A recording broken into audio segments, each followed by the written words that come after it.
Entonces vamos a hablar de alimentación y para eso te coloco un ejemplo.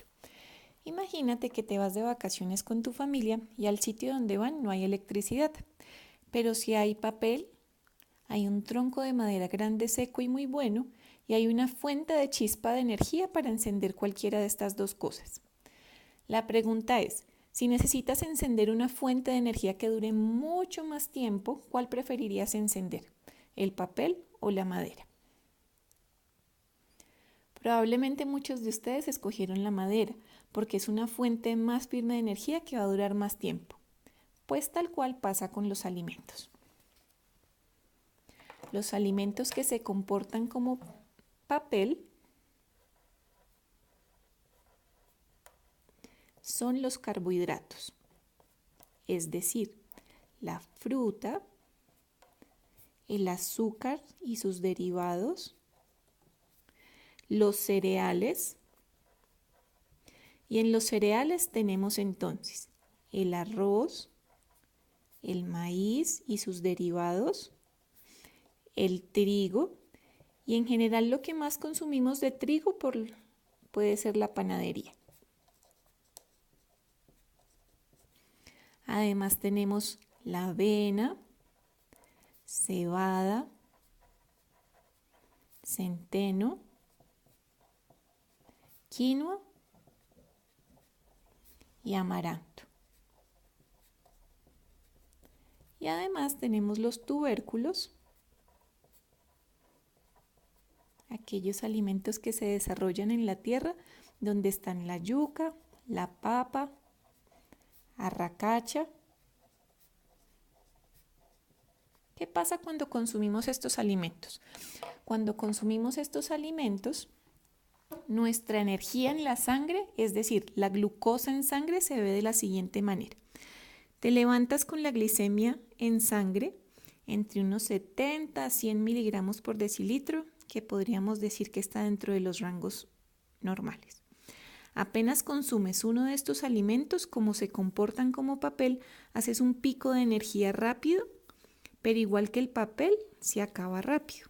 Tal cual cuando desayunas una fruta, por ejemplo, te da energía, pero se acaba pronto. Por eso pronto tendrás hambre de nuevo.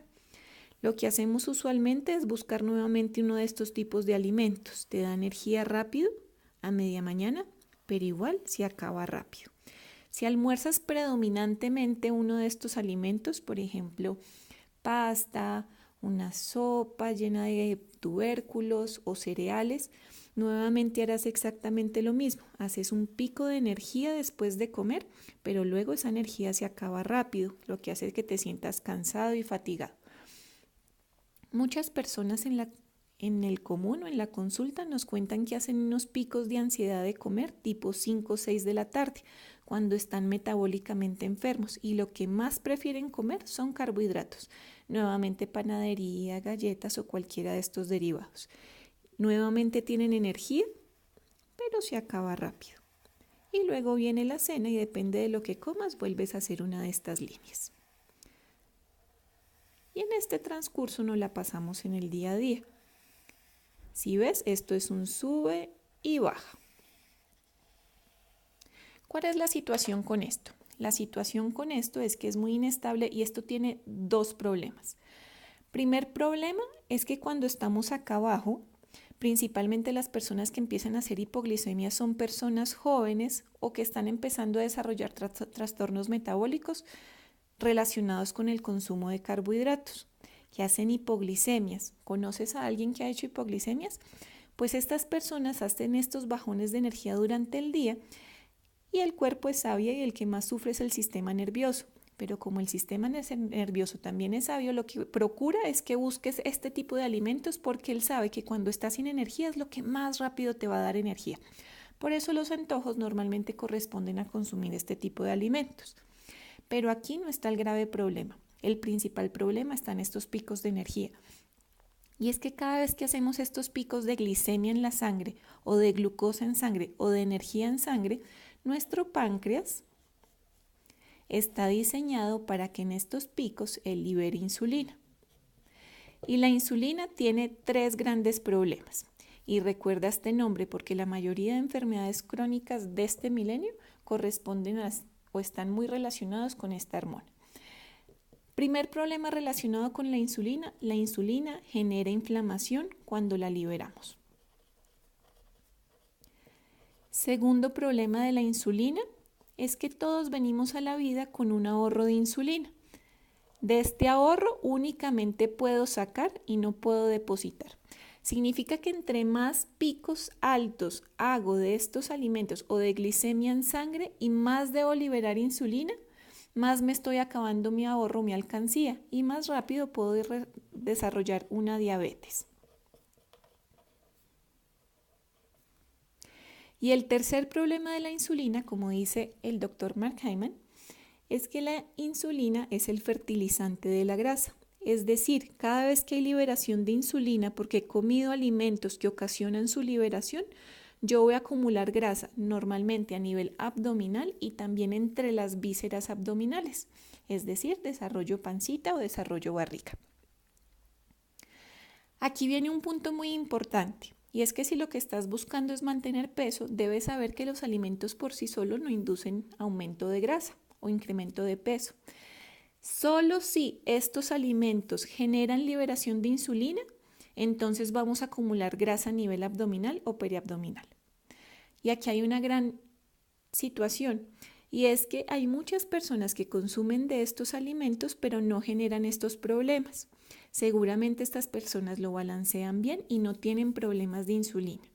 Pero si tú ya has empezado a acumular grasa donde no deseas y estás incrementando paulatinamente de peso, probablemente lo que estás haciendo es respuesta de exagerada liberación de insulina.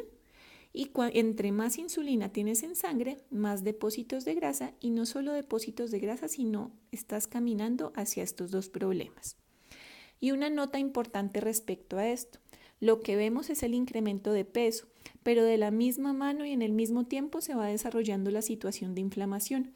Y aquí viene un punto muy importante porque la gran cantidad de enfermedades crónicas de este milenio corresponden son enfermedades inflamatorias, lo que conocemos como síndrome cardiometabólico, donde se encuentra la hipertensión arterial, la apnea obstructiva del sueño, el síndrome de ovario poliquístico con infertilidad, la osteopenia y enfermedades neurodegenerativas como el Alzheimer y las demencias.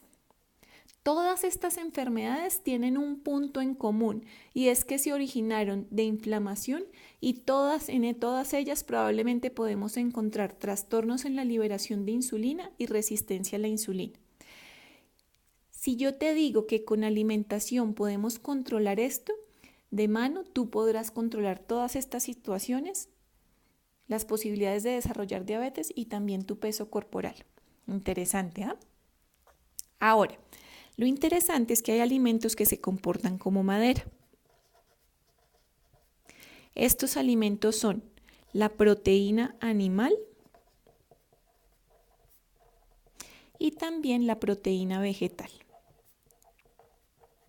Dentro de la proteína animal, entonces está el huevo, pescado, carne de res, carne de pollo, cerdo, pescado, ¿verdad?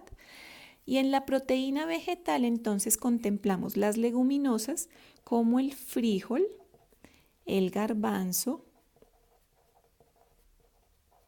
y la lenteja. Aquí un punto importante. Aunque estos alimentos son ricos en proteína, también son ricos en carbohidratos. Entonces, en un momento vamos a ver que pueden comportarse como madera, pero debido a su gran componente en carbohidrato debemos tener cuidado con ellos si nuestro propósito es desinflamar y nuestros propósitos son metabólicos o de mantener buen peso. Yo te quiero mostrar cómo se ve la proteína en sangre cuando la consumimos, cómo se ve la insulina en sangre cuando consumimos proteína. Cuando consumimos proteína se tarda más en darme energía,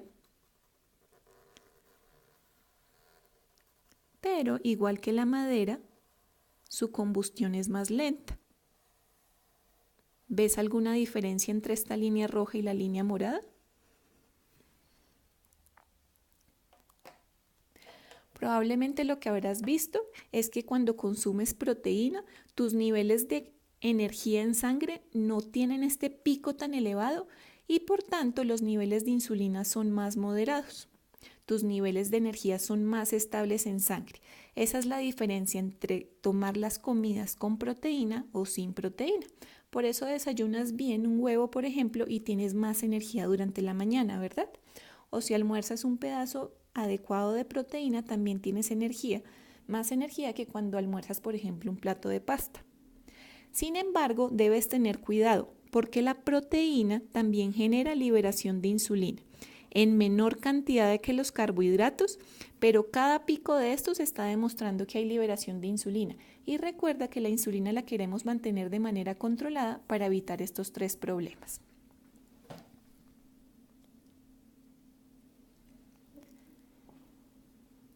Y por último, hay un grupo de alimentos que te quiero contar que normalmente no contemplamos en la dieta y que es trascendental que entendamos su importancia de incluir en la dieta porque esto va a marcar la diferencia en tu alimentación.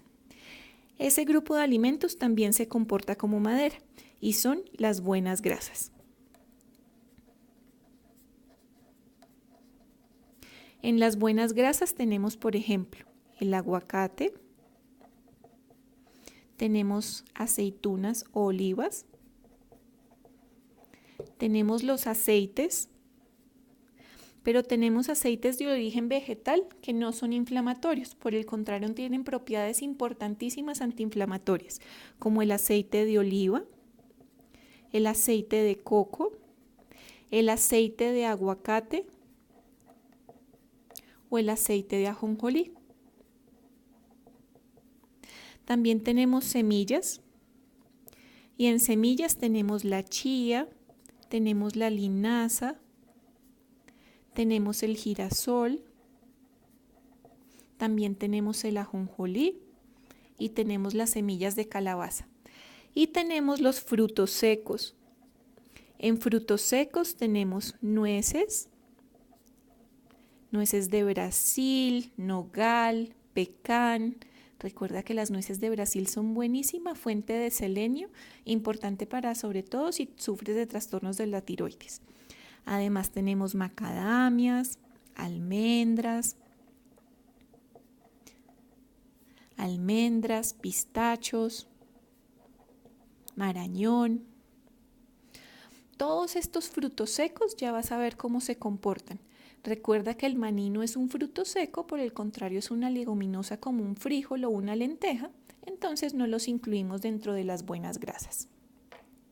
Te quiero mostrar cómo se ve el metabolismo de estos alimentos cuando los consumimos.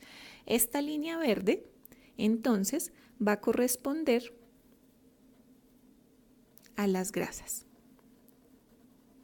Cuando consumes buenas grasas en buena proporción en tu dieta, de esta manera se ve tu energía en sangre y la insulina en sangre. ¿Ves alguna diferencia? Bastante, ¿verdad? Por eso las buenas grasas se comportan como madera. Es una fuente de energía que se demoran más en darme energía, pero los niveles de energía permanecerán más estables. Por eso, cuando incorporas buenas grasas en tu alimentación, tienes energía por más tiempo, te sientes más satisfecho y lo interesante es que cuando consumes estas fuentes de energía, la liberación de insulina casi que es despreciable. Te puedo decir que con los aceites que son 100% aceite no ocurre liberación de insulina. Con los frutos secos, como se combina un poco con proteínas, hay un poco de liberación de insulina, pero es dista bastante de la insulina liberada por los carbohidratos y por la proteína. Ahora, es interesante saber por qué estas 3 líneas se diferencian tanto. Y quiero decirte que tú y yo permanentemente queremos estar sobre la línea verde, queremos que nuestro metabolismo esté estable. ¿Por qué se ven tan diferentes estas 3 líneas?